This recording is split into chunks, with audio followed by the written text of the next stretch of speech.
فرماتا ہے کہ میری قوم کی بچیوں کی شادی اگر ان کے والدین کسی غریب کے یہاں کر دیے تو وہ اپنے شوہر کی بے عزتی کرتی نظر آتی ہیں اور کہتی ہیں اپنی سہیلیوں سے، اپنے رشتہ داروں سے، اپنے عزیز و اقارب سے کہتی ہیں کہ فلاں سے میرے باپ نے میری شادی کر دی، جب سے اس کی زندگی میں گئی تب سے ایک جوڑی بالی نہ ملی، ایک جوڑی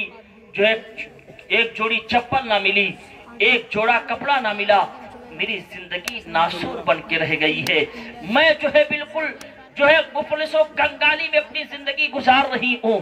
اللہ اکبر، اپنے شوہر کی بے عزتی کرتی نظر آتی ہے، یہاں تک کہ اس دور کی قوم کی بچیاں اس طریقے سے حرکت کرتی نظر آتی ہیں کہ اگر ان کا شوہر ممبئی کا سفر کر رہا ہو، دلی کا سفر کر رہا ہو، بنارس کا سفر کر رہا ہو، سعودی عربیہ کا سفر کر رہا ہو، تو میری قوم کی بچیاں اپنے شوہر کے لیے سادے راہ تیار کر کے ان کے جھولے میں ڈال کر کہتی ہیں جا اب اپنا منحوس چہرہ مت دکھانا۔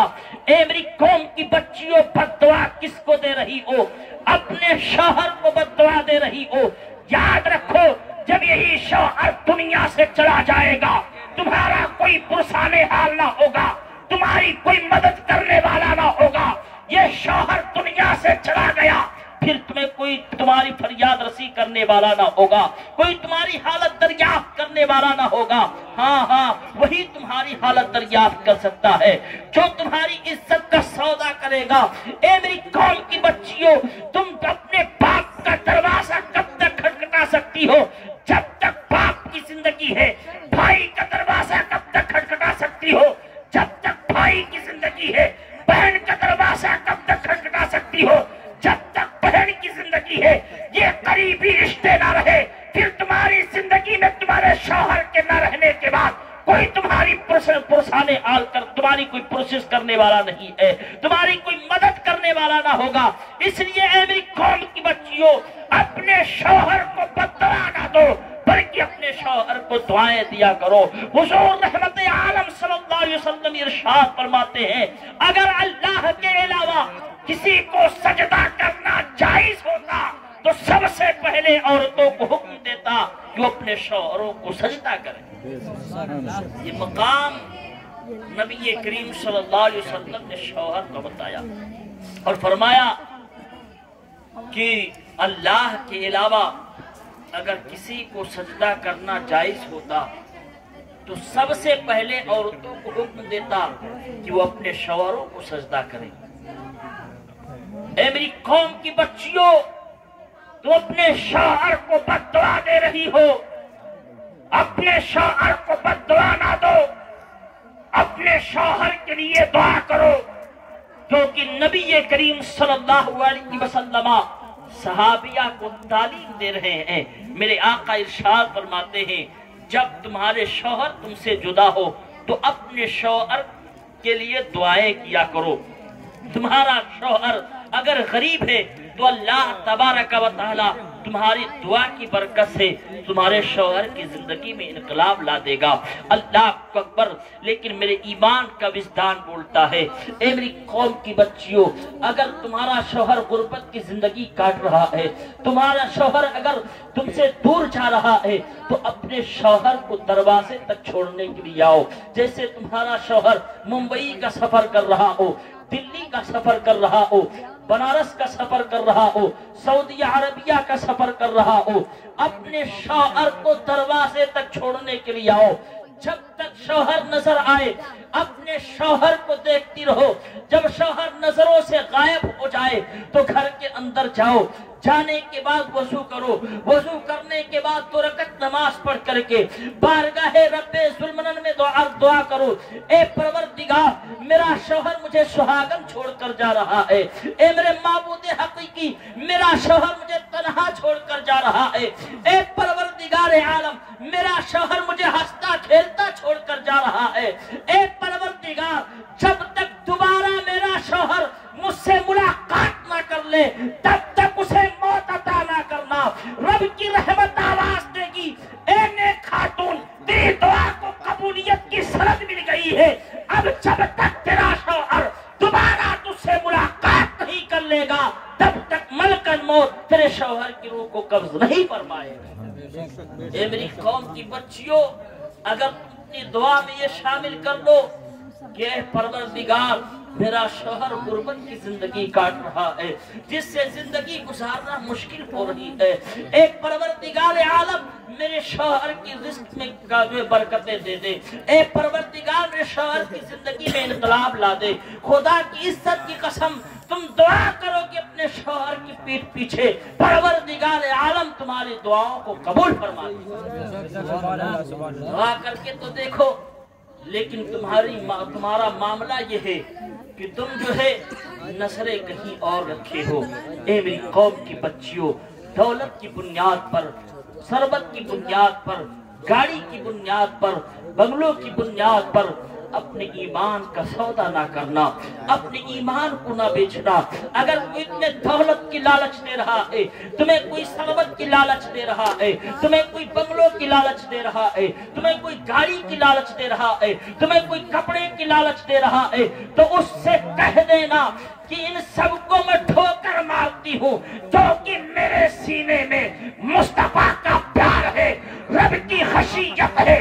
جب تک یہ موجود ہے میں ان سب کو پیر سے ٹھوکر مارتی ہوں اور نبی کی محبت کو اپنے سینے میں سجاتی ہوں، کیونکہ دنیا میں بھی کام آنے والی ہے اور یہ قبر میں بھی کام آنے والی ہے، اور یہ دولت ایسی دولت ہے کہ میدان محشر میں بھی کام آنے والی ہے۔ سبحان اللہ، سبحان اللہ، سبحان اللہ۔ اے میری قوم کی بچیوں، اپنے شوہر کو بد دعا نہ دو، اپنے شوہر کے لیے دعائیں کرو۔ آپ کہو گی کیا دعائیں قبول ہوتی ہیں؟ تو یقیناً دعائیں قبول ہوتی ہیں۔ اس پر دلیل دینا چاہتا ہوں، حضرت عمر فاروق اعظم رضی اللہ تعالیٰ عنہ کا دور خلافت ہے۔ ایک شخص اپنے چھوٹے بچے کو لے کر کے حضرت عمر فاروق اعظم کی بارگاہ میں حاضر ہوا۔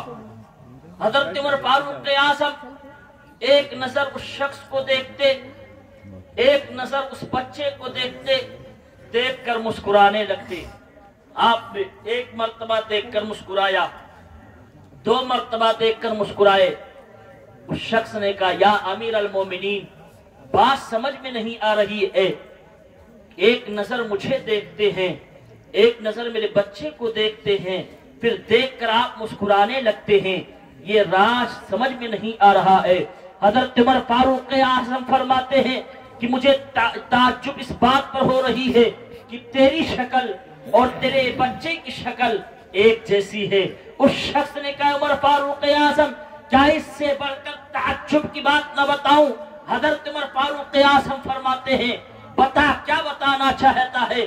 اس شخص نے کہا یا امیر المومنین، میری شادی ہوتی ہے، میں اپنی بیوی کو اپنے گھر لاتا ہوں، کئی دن تک اپنی بیوی کے ساتھ رہ کر کے پھر میں رخت سفر باندھنے کی تیاری کرتا ہوں، میں رخت سفر باندھنے لگتا ہوں، میں اپنی بیوی سے دور جانے لگتا ہوں۔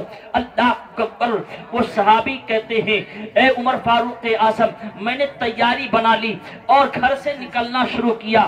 گھر کی دہلیز کو جیسے کراس کیا، میری بیوی امید سے تھی، میری بیوی کہتی ہے میرے سر کے دانت جا تو رہے ہو، لیکن میں امید سے ہوں، اس امید کو کس کے سہارے چھوڑ کر جا رہے ہو؟ اس شخص نے کہا عمر فاروق اعظم، جب میری بیوی اتنا سوال کرتی ہے تو برجستہ میں جواب دیتا ہوں کہ اس امید کو رب کے حوالے کر کے جا رہا ہوں۔ حضرت عمر فاروق اعظم فرماتے ہیں پھر کیا ہوا؟ اس شخص نے کہا یا امیر المومنین، اتنا کہہ کر کے میں نے رخت سفر باندھ لیا۔ کئی مہینے گزر گئے، جب میں گھر واپس آیا تو کیا دیکھتا ہوں، میرے گھر کے دروازے پر تالا لٹک رہا ہے۔ میں نے محلے والوں سے پوچھا اے لوگوں بتاؤ میری بیوی کہاں گئی ہے؟ آخر میرے گھر کے دروازے پر تالا کیوں لٹک رہا ہے؟ لوگوں نے بتایا تمہاری بیوی کا انتقال ہو گیا ہے، وہ دنیا سے کوچ کر گئی ہے، اس کی روح کب سے انسری سے پرواز کر گئی ہے۔ اللہ اکبر۔ اس شخص نے کہا یا امیر المومنین، اتنا میرا سننا تھا، ایسا محسوس ہو رہا تھا کہ پیر کے نیچے سے زمین کھسک رہی ہے، کیونکہ میں اپنی بیوی سے بڑی محبت کرتا تھا۔ میں نے کہا اے لوگو، مجھے میری بیوی کی قبر پر لے کر چلو۔ لوگ پکڑ کر کے مجھے میری بیوی کی قبر پر لے کر گئے۔ کچھ دیر ٹھہرا رہا، یہاں تک کہ شام ہو گئی۔ شام کے وقت میں اپنے گھر آیا، بستر پر لیٹا، آرام کرنے کے غرض سے مجھے نیند نہیں آ رہی تھی۔ میں دائیں کروٹ جا رہا تھا، بائیں کروٹ جا رہا تھا کہ کہیں نیند آ جائے، لیکن بے چینی اور بے قراری میں مجھے نیند نہیں آ رہی تھی۔ جب رات کا آخری حصہ آیا تو مجھے ہلکی سی نیند آئی۔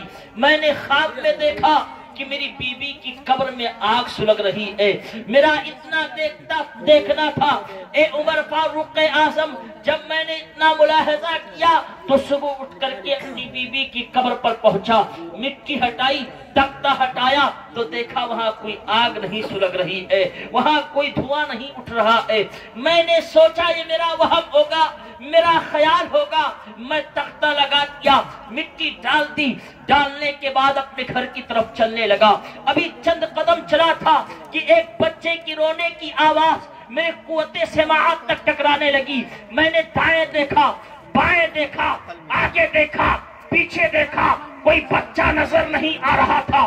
بچے کی رونے کی آواز میری قوت سماعت تک ٹکرا رہی تھی۔ حضرت عمر فاروق اعظم فرماتے ہیں بتاؤ پھر کیا ہوا؟ حضرت عمر فاروق اعظم سے وہ شخص کہتا ہے یا امیر المومنین، میں چند قدم اور اپنے گھر کی طرف بڑھایا، لیکن بچے کی رونے کی آواز زور زور میری قوت سماعت تک ٹکرانے لگی۔ پھر میں دائیں دیکھا، بائیں دیکھا، آگے دیکھا، پیچھے دیکھا، کوئی بچہ نظر نہیں آ رہا تھا۔